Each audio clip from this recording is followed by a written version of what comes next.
నమస్తే, welcome to DTV news. నేను మీ anchor Rishi. ఈ రోజు వార్తల్లో అంశాలు చూద్దాం. ఏలూరుకి చెందిన దుర్గా ప్రసాద్ అనే చిరు ఉద్యోగి ఇటీవలే అనారోగ్యానికి గురి అయ్యారు. నరాలు, గుండెకు సంబంధించిన సమస్య రావడంతో 7 లక్షలకు పైగా ఆసుపత్రి ఖర్చు అయ్యాయి. కుటుంబాన్ని పోషించడానికి అప్పులు చేయాల్సి వచ్చింది. అతడి పరిస్థితి తెలిసినా ఆదుకోవాలని టీడీపీ నేతలు మంత్రి నారా లోకేష్ ని కోరడం జరిగింది. ఆయన సానుకూలంగా స్పందించి ప్రసాద్ కుటుంబ సభ్యులతో మాట్లాడాలని తమ టీంని మంత్రి ఆదేశించారు.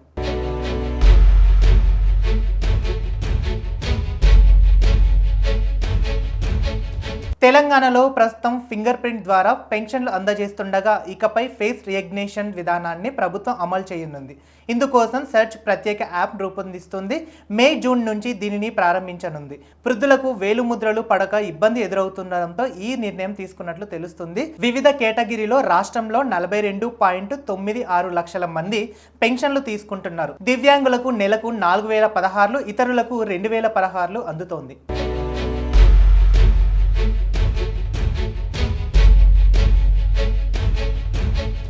వైఎస్ఆర్సీపీ రాజకీయం నుంచి పూర్తిగా తప్పుకుంటానని ప్రకటించిన మాజీ ఎంపీ విజయసాయిరెడ్డి బీజేపీ తీర్థం పుచ్చుకోనున్నారు. ప్రచారం జోరుగా నడుస్తోంది. తొలుత టీడీపీ, జనసేన వైపు చూస్తున్నారని టాక్ వినిపించిన ఫైనల్ గా బీజేపీ బెటర్ అని నిర్ణయించుకున్నారని సమాచారం. ఎంపీగా పెద్దల సభకు పంపించేందుకు కమల్నాథుడు ఓకే అన్నారని రాజకీయ వర్గాలు అంటున్నాయి. దీనిపై అధికారికంగా సమాచారం రావాల్సి ఉంది.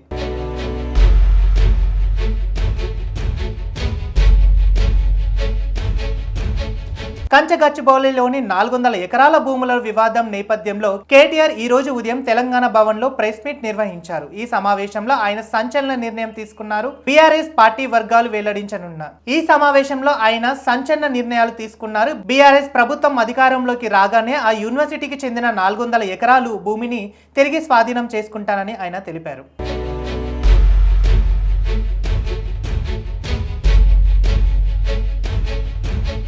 పోసాని కృష్ణమురళిపై కేసులో కీలక పరిణామాలు చోటు చేసుకున్నాయి. ఆయనకు సెక్షన్ 35 ప్రకారం నోటీసులు ఇచ్చి వివరాలు తీసుకోవాలని తాము ఆదేశించిన తర్వాత సెక్షన్ 111 చేర్చడంపై హైకోర్టు తీవ్ర ఆగ్రహం వ్యక్తం చేసింది. కోర్టు ధిక్కార చర్యలు ఎందుకు తీసుకోకూడదో చెప్పాలని సుల్లూరుపేట సిఐకి నోటీసులు ఇచ్చింది.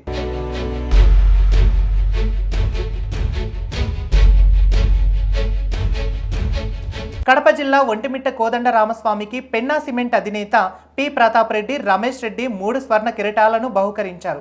ఈ సందర్భంగా అర్చకులు ప్రత్యేక పూజలు నిర్వహించారు. వేద ఆశీర్వచనాలు ఇచ్చారు. కిరీటం బరువు 7.20 కోట్లు ఉంటుందని తెలిపారు. ఈ కార్యక్రమంలో టీటీడీ చైర్మన్ బిఆర్ నాయుడు పాల్గొన్నారు.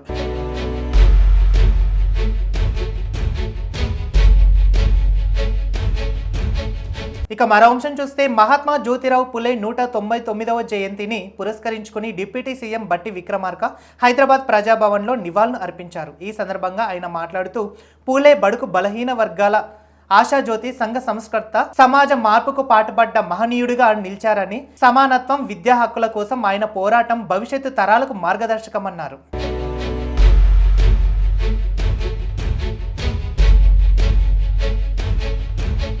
తెలంగాణలోని నల్లమల్ల అడవుల్లో ప్రకృతి మధ్య జరిగే శ్రీ సలేశ్వరం లింగమయ్య స్వామి జాతర నేడు ప్రారంభం కానుంది.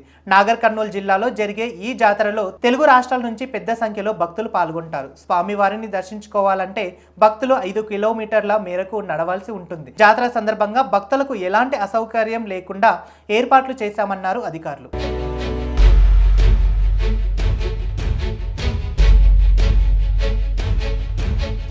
అకాల వర్షాలతో రాష్ట్రంలో పలు చోట్ల ధాన్యం తడిసిందని మంత్రి ఉత్తమ్ కుమార్ రెడ్డి అన్నారు. చాలా ప్రాంతాల్లో పంటలు దెబ్బతిన్నాయని చెప్పారు.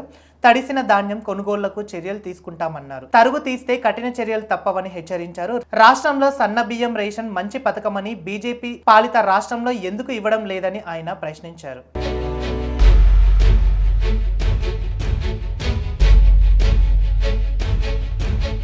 తెలంగాణలోని ట్యాంక్ బండ్ పై మహాత్మా జ్యోతిరావు పూలే విగ్రహం ఏర్పాటుకు బీఆర్ఎస్ ఎమ్మెల్సీ కవిత స్వాగతించారు. హైదరాబాద్ కార్వర్లో పూలే జయంతి వేడుకల్లో ఆమె పాల్గొన్నారు. ఉమ్మడి రాష్ట్రంలో అసెంబ్లీలో అంబేద్కర్ విగ్రహం సాధించుకున్నాం. అదే కోవలో అసెంబ్లీలో పూలే విగ్రహం పెట్టాలి. పూలే బొమ్మలు ఎన్ని ఉంటే అంత మంచిది, కానీ ఉండాల్సిన చోట తప్పక ఉండాలి. అసెంబ్లీలో విగ్రహం పెట్టే వరకు పోరాటం చేస్తామని ఆమె స్పష్టం చేశారు.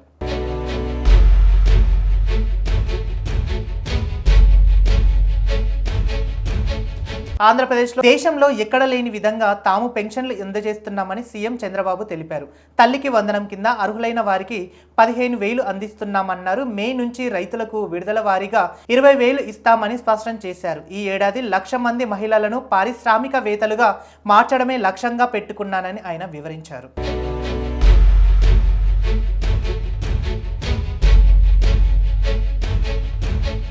నక్లెస్ రోడ్ ఐమాక్స్ సమీపంలో మహాత్మా జ్యోతిరావు పులే విగ్రహ ఏర్పాటుకు సీఎం రేవంత్ రెడ్డి స్థలాన్ని పరిశీలించారు.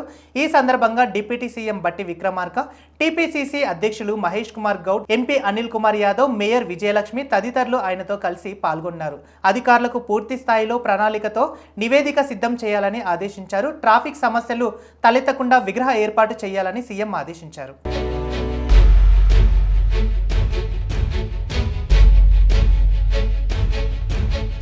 ఎల్కతుర్తిలో నిర్వహించే సభకు పోలీసులు అనుమతి ఇవ్వకపోవడంపై బీఆర్ఎస్ హైకోర్టు ఆశ్రయించింది. పార్టీ స్థాపించి 25 సంవత్సరాలు పూర్తవుతున్న సందర్భంగా సభ జరుపుకుంటామని హైకోర్టుకు తెలిపింది. సభకు అనుమతించేలా ఆదేశాలు ఇవ్వాలని పిటిషన్లో కోరింది. హైకోర్టు విచారణ 17కు వాయిదా వేసింది. ఈ నెల 27న బీఆర్ఎస్ సిల్వర్ జూబ్లీ వేడుకల్లో ఎల్కతుర్తిలో నిర్వహించేలా పార్టీ నిర్ణయించినట్లు తెలుస్తోంది.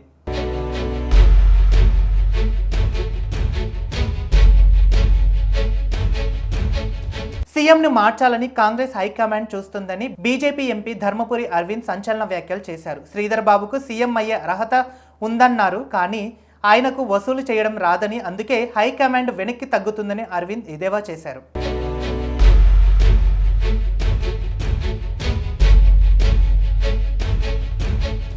తిరుమల గోశాలలో 100 ఆవులు మృతి చెందాయని జరుగుతున్న ప్రచారాన్ని టీటీడీ ఖండించింది. ఈ ప్రచారంలో వాస్తవం లేదని స్పష్టం చేసింది. మృతి చెందిన గోవుల ఫోటోలు టీటీడీ గోశాలకు సంబంధించినవి కాదని తేల్చి చెప్పింది. దురుద్దేశంతో కొందరు మృతి చెందిన గోవుల ఫోటోలను పోస్టు చేసి భక్తుల మనోభావాలు దెబ్బతీస్తున్నాయని మండిపడింది. భక్తులు ఇలాంటివి నమ్మవద్దని కోరింది టీటీడీ.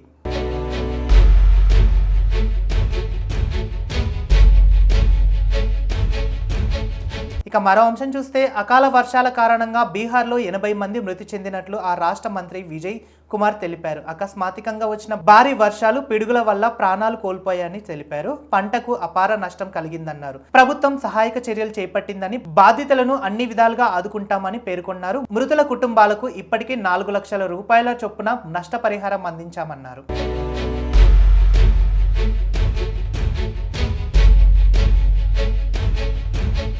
ఇది ఇవాల్టి బులెటిన్ న్యూస్. చూస్తూనే ఉండండి డిటీవీ.